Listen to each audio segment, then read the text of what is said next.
Ladies and gentlemen, boys and girls, children of all ages, tonight the Sports and Wrestling Experience proudly brings to you its 2020 WWE Money in the Bank review. I am your host, Cody Davis, and I just had a really good time watching that pay-per-view. Uh, a very short pay-per-view, and I'm totally cool with that. It is 8:31 here in Louisiana. Please follow the Sports and Wrestling Experience on Instagram and Twitter at SWX Podcast. The Facebook page, Sports and Wrestling Experience, that is experience with an X.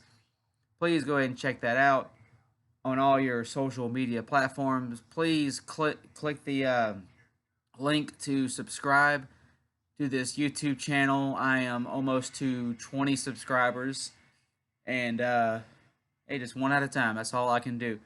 Um, this was a really this wasn't the greatest pay per view I've ever watched, but hey, with what's going on right now, they whatever kind of entertainment they can put out is great for me. Big shout out to Mr. Kennedy 504 on Twitter, and also Paul underscore 17 on Twitter. Two of my biggest fans, and they are definitely a part of the SWX Nation. I did miss the preview show. I was doing Mother's Day stuff. Happy Mother's Day to all the beautiful and wonderful mothers out there. Hope everyone enjoyed their day. And if you have not called your mother yet, please give her a call. Just like Brodus Clay used to say back in the day. Somebody call my mama. And call your mom and just say you love her. The opening of the pay per view was the New Day, the 8-time champions, the New Day, taking on Miz and Morrison. Hey, ho, ho. That would get over really good if they had a crowd, but there's no crowd right now. The Forgotten Sons and the Lucha House Party. This was just your typical jumping around match. You got Big E doing tope suicidas.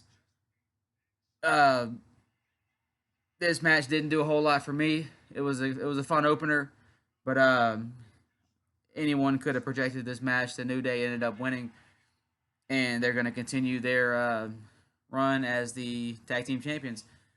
I do like whenever Big E does the his opening when he says "people at home." That's kind of funny. Um, so the New Day, they retain the tag team titles. Next up, we got a Lacey Evans promo here at the SWX headquarters and the Sports and Wrestling Experience. We are indeed huge fans of Lacey Evans. I am indeed a Lacey Evans guy. We got a Lacey Evans promo, typical. She's the sassy Southern Belle. Everyone's a bunch of nasties. She's gonna be the lady that the WWE needs to be Money in the Bank. Blah blah blah. Good stuff. Back-to-back promos here. I guess they're just trying to fill time. Drew McIntyre promo with the lovely, luscious, beautiful Charlie Caruso. She she gets the old juices flowing, if you know what I mean. Drew McIntyre, just your typical promo, nothing special. We get R-Truth coming out with a microphone, singing his typical "What's Up" thing. Why they still got microphones is beyond me in a empty WWE Performance Center. Uh, they're playing up to the crowd that's not there. We're not stupid. Let them do what they do. R-Truth versus MVP. MVP comes out saying he's gonna beat him and do all this stuff. Then Bobby Lashley comes out. MVP says he's taking the night off, and R-Truth claims he's gonna take the night off, but Lashley basically gives him the old quick jobber squash match. Nothing to see here. Bobby Lashley wins. Now we got the WWE SmackDown Women's Championship. Bayley. Bayley got a big old butt. Oh yeah. Yeah. Y'all know what I'm talking about. I'm a big Bayley fan over here. Bayley beats Tamina in a back and forth match, if you will. I thought maybe they were going to put the title on Tamina here as somewhat of a transitional champion, but I was wrong. I was wrong on a lot of these matches, by the way. Um, shout out to Lacey Evans here on the WWE WrestleMania 36 Cup. No, I wasn't there, and neither were you, unfortunately. But I got the souvenir cup. That's pretty cool. Back and forth match, Bayley and Tamina. I didn't really get many notes on this match. Tamina had some decent offense in this one. Um, Bayley throws water in her face and a bunch of back and forth. And Sasha Banks somehow interferes, and Bayley rolls Tamina up for the 1-2-3. Not a whole lot to see here. I really thought this pay-per-view was dying a slow death up until the next match. We get a Seth Rollins promo talking about it's his destiny to be the champion. I sent a tweet out saying it's his destiny, but it was also Alberto Del Rio's destiny. And he's in the news today, and I'm assuming he'll be in jail soon, so I'm hoping Seth's destiny is not the same as Alberto Del Rio. I wonder how Ricardo Rodriguez is doing. That was the best part of Alberto's shtick back in the day. Seth saying it's his destiny to be the champion. He's willing to step in the ring with me, which is courageous. He wants to unburden Drew because this isn't his company to lead. It's his company to lead because he is indeed the Monday Night Messiah. The next match is the WWE, the SmackDown title. Bray Wyatt, a.k.a. Mr. Rogers, comes out to his Firefly Funhouse theme, taking on Braun Strowman. I was wrong on this match too. I thought Bray was going to win, and they were just going to do a little small reset based on everything that happened with Roman Reigns and Bill Goldberg. But I was dead wrong on this entire pay-per-view, which I guess is cool because you don't want to be able to predict everything. A lot of outside action in this match, a lot of back and forth. Braun does a typical run around the ring, hits Bray. Huskus the Pig shows up, distracts Braun. That wakes up Bray. He gets a lot of offense in. Toward the end of the match, Braun puts on the black mask from the Wyatt family. I guess he was trying to play mind games with them. Braun takes off the mask. He steps on it, does his little power slam finish for the 1-2-3. Braun Strowman is still your champion. Then they do a close-up of the Fiend, well, Bray, and they do the chip, like the little sound effects for the Fiend. So I'm assuming we're going to get that going, I guess, on Friday. Next match is the WWE World Heavyweight Championship match between the Monday Night Messiah, Seth frickin' Rollins, and Drew McIntyre, your champion. Seth Rollins has new music. It sounds kind of generic. A lot of times I don't like music when it first comes out, but once you hear it for the third, fourth, fifth time, kind of become a fan of it. Not sure yet how I feel about that one, but I do like this version of Seth Rollins because the other version that we had was getting very stale. He plays the heel role much better. The idea with the one glove is really good. I think there was some backstage stuff saying how he put the black glove on basically to go out there because he thought it was like a jerk move, being the bad guy wearing one glove, kind of like Michael Jackson did back in the day. So it's a good touch to his character. Real back and forth match. This is your typical Seth Rollins doing the topes out of the ring, which are my least favorite move in wrestling. It's just done too much in AEW, WWE, Ring of Honor, New Japan. It's a move that doesn't do much. You got Big E doing it, his big ass jumping out of the ring all the time, and he's going to get hurt one day. Seth Rollins doing his kicks to Drew. He's kicking out at one. He's kicking out of everything Seth does to him. At one point, Drew... Well, at first, Rollins does the Falcon Arrow, which the first time I saw him do this was in 2015 at SummerSlam, and it was like the title for title, U.S. Championship, WWE Championship against John Cena at SummerSlam. That's whenever Rollins came out wearing. Sorry, I'm watching The Undertaker Last Ride right now. I'm curious what's going on. I have to watch the whole thing here later. I'm gonna do a review on that too, so stay tuned. He does the Falcon Arrow to Drew McIntyre. McIntyre's a big dude, and every time he does it, I pop. It's such a good move, but they always kick out. But whatever, it's a hell of a move when it comes to wrestling. And then toward the end of the match, I texted a friend. I'm like, dude, Drew is just a freak of freaking nature, man.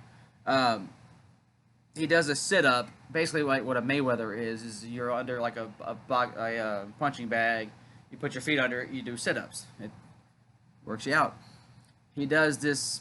He does a sit up. He picks up Drew, throws him across for a suplex, throws him across the ring. Huge feat of strength, and just shows how badass he can be.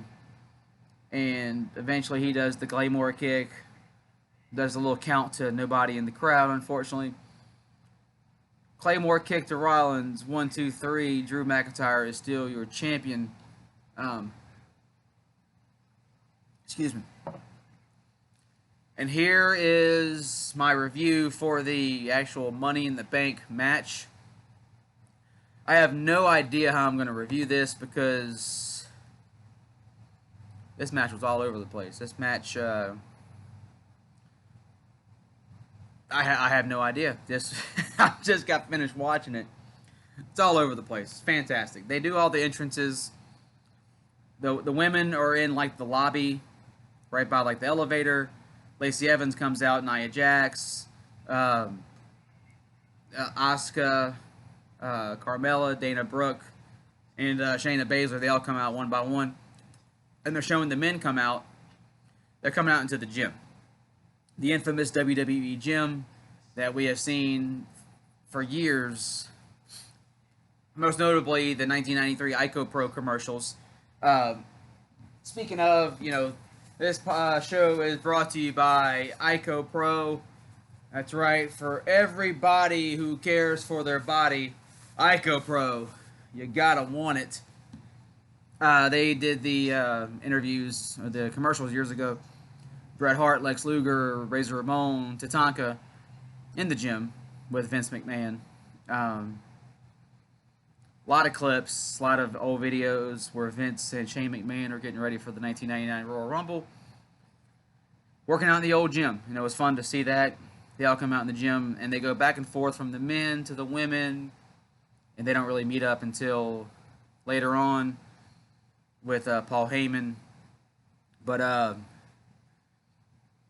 this match is hard to review because it was all over the place. At one point, they're wrestling, and then Rey Mysterio ends up in the bathroom, and then frickin' Bruce Pritchard, Brother Love, comes out.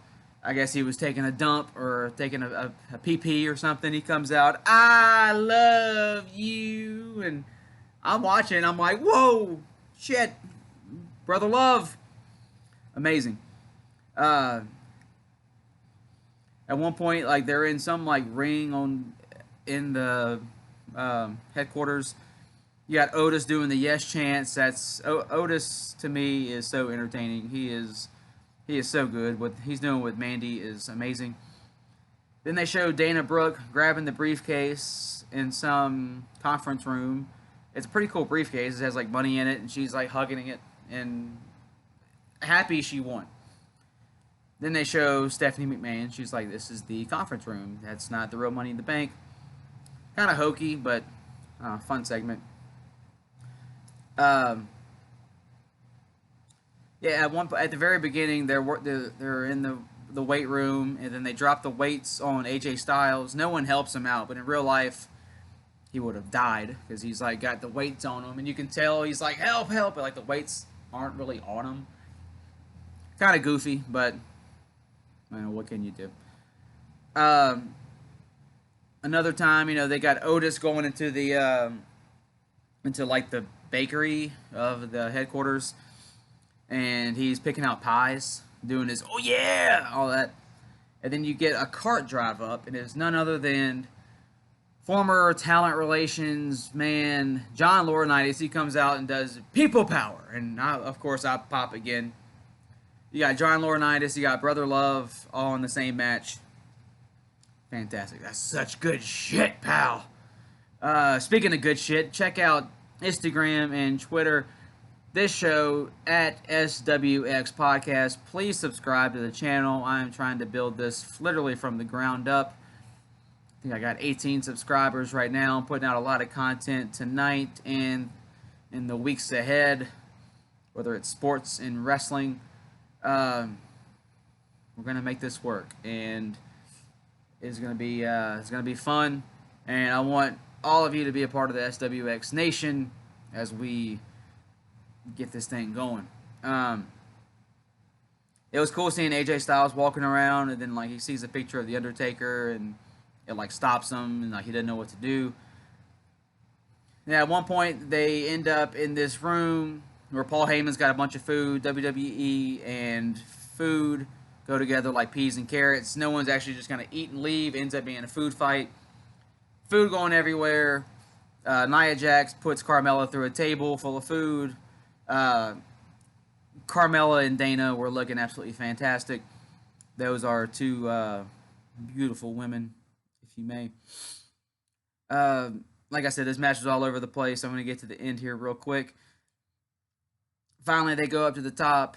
It was Asuka, Lacey Evans, and Nia Jax. Nia gets thrown off the ladder, and then I think it was Lacey fell into her. Then Asuka's climbing up the ladder, and then Baron Corbin shows up trying to tell her not to grab it. She ends up throwing Baron Corbin off the ladder. Asuka is your women's Money in the Bank holder. She is the Miss Money in the Bank now. Asuka is money, I'm assuming, will be the hashtag tonight. I'm confused because I don't know why Baron Corbin tried to stop her. But, again, this match was really confusing. And then all the guys show up. You got Otis showing up, AJ. Otis, of course, can't get onto the ladder because he's too big. Curious why they didn't have like a big ladder for him, kind of like Big Show years ago. He had that huge ladder, like a big industrial ladder. I don't know what happened.